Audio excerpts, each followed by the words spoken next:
So this is probably the first video for this channel. Originally I've got another channel called Pigsy Lamb.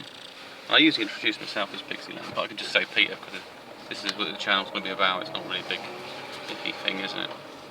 So, I mean, basically the aim of this channel, probably working towards psychology and strengthening yourself, some spiritualism, stuff like that. Pigsy Lamb can be a random mixture of these things. It will also cover relationship stuff and maybe other things as well. And it just comes from personal experiences. Maybe I just put some work in it and other sorts of stuff. So we'll see how it all goes, really. But I realised that I had a channel when I was mixing the channels almost together, how I feel at once. It's like a personal extension of myself, and maybe that's not where I want to be. So I might also include some like psychology, meditation, other things like that. So what's happened to me is back in 2018, November time, I'd been with this let's say she's a friend. I mean, originally she's a client, but I got this impression that we basically were friends, and I think I loved her from the first time I met her, to be honest. She just had something about her that was sort of interesting, and there's kind of sadness there as well. So she has a health problem she's dealing with and some other issues. She also has some stuff to do with ex-boyfriend, which I didn't fully understand. She didn't really talk about it at the time, but it came up later today. So I fell madly in love with a woman. This is the strange thing. I didn't realise she could be kind of like, I knew I had feelings for her, but then there was this other level of a big crush. And the crush was like the world had fallen on my shoulders, and I couldn't really know how to deal with it. So what I did is it kind of come out in the email. I think I wrote an email and I said something like, you know, she talked about some dating site or something about poly dating. I said, well, I couldn't do that because I love you too much, or something joked around in it. And then she sort of wrote something back saying, oh, that's, you know, I'm flattered, but however, I've had this thing with some ex. And I think I don't know anything about this. So it kind of was a slight reaction to it, like I was pretty better, I don't know about it. Because the last thing you would do is hear about an ex-partner when you're just falling in love with someone, because you're not open to receive, basically your heart's trying to be as pure as possible. It doesn't want to fill itself with any kind of emotional darkness in there at all. And I can do this, or I'll go with this actually. Don't worry, just driving and talking. And so I kind of shut her down slightly, saying probably best we don't talk about that, because really I was kind of, you know, I'm telling her I like her, and she's saying, well, I can't because of this ex or something. And so I saw her, and I was there in a client capacity. She was a client, and helping her out. And so she said something. Said, "Oh well, he didn't turn out to be the man." So I thought, well, maybe I should ask. Because he didn't turn out to be the man I thought he was. This other guy. And I said, well, and I kind of went, well, it's quite natural to sort of develop feelings for someone and stuff. And she said, "Are you okay?" She was a bit snappy a little bit, but I just kind of ignored that.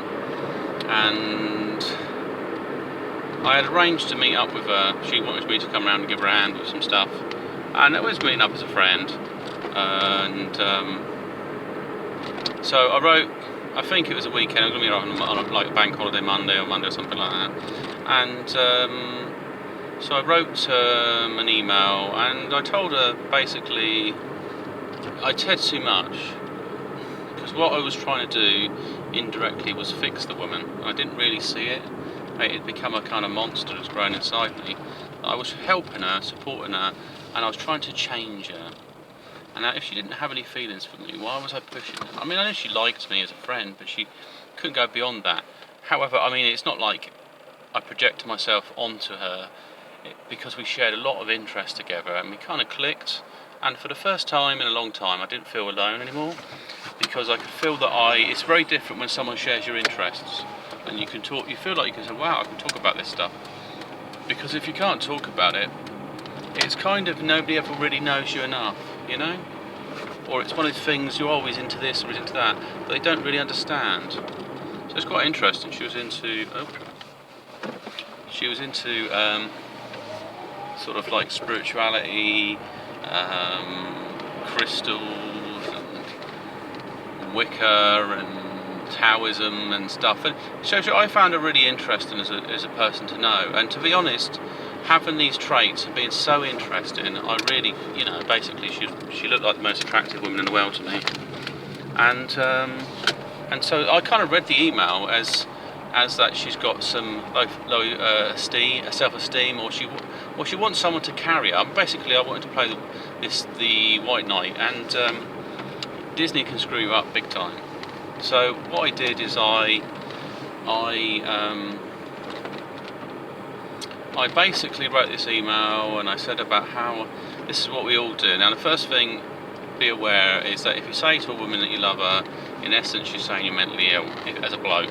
You're kind of saying you succumb to some mental state, and women won't find it attractive. They might go, oh, that's nice, but doesn't mean, oh, that's really nice. Not unless they are really into you, and the body language will support that. They will be sort of touching you and stuff like that, and it will be a bit more into your personal zone.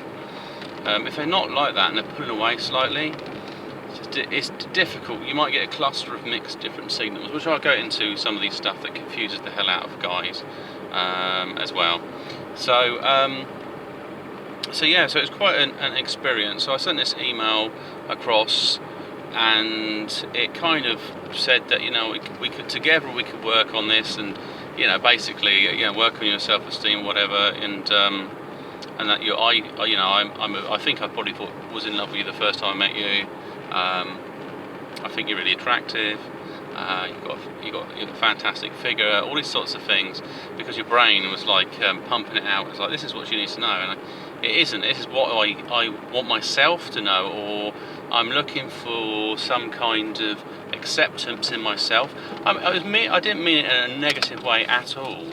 But for her, if she's not on the same page, like she's thinking, oh, I thought this guy's got a friend, so why is he writing something so, you know, so emotional? And now he thinks I've got a fantastic figure and stuff and attracted to me. You know, is he going to try and make moves on me and stuff? And you know, I was trying to figure out how I could tell her I liked her or show it, and so I didn't push for anything physical. I think I touched her once on the shoulder. That's probably about it, and that was a bit of a clumsy sort of pat on her shoulder when I was. You know, she said something, and we sort of joked around, so I just did that. So yeah, but she said about, look, I've had a lot of pain, I've had a lot of these toxic, well, kind of like toxic relationships, I guess. She says she's had a lot of, she's had a lifetime of unhealthy relationships and stuff like that. That wasn't really what I was going for. I mean, for me, it was just like I finally found someone I can connect with, and my heart had fully opened to sort of support her and love her, basically.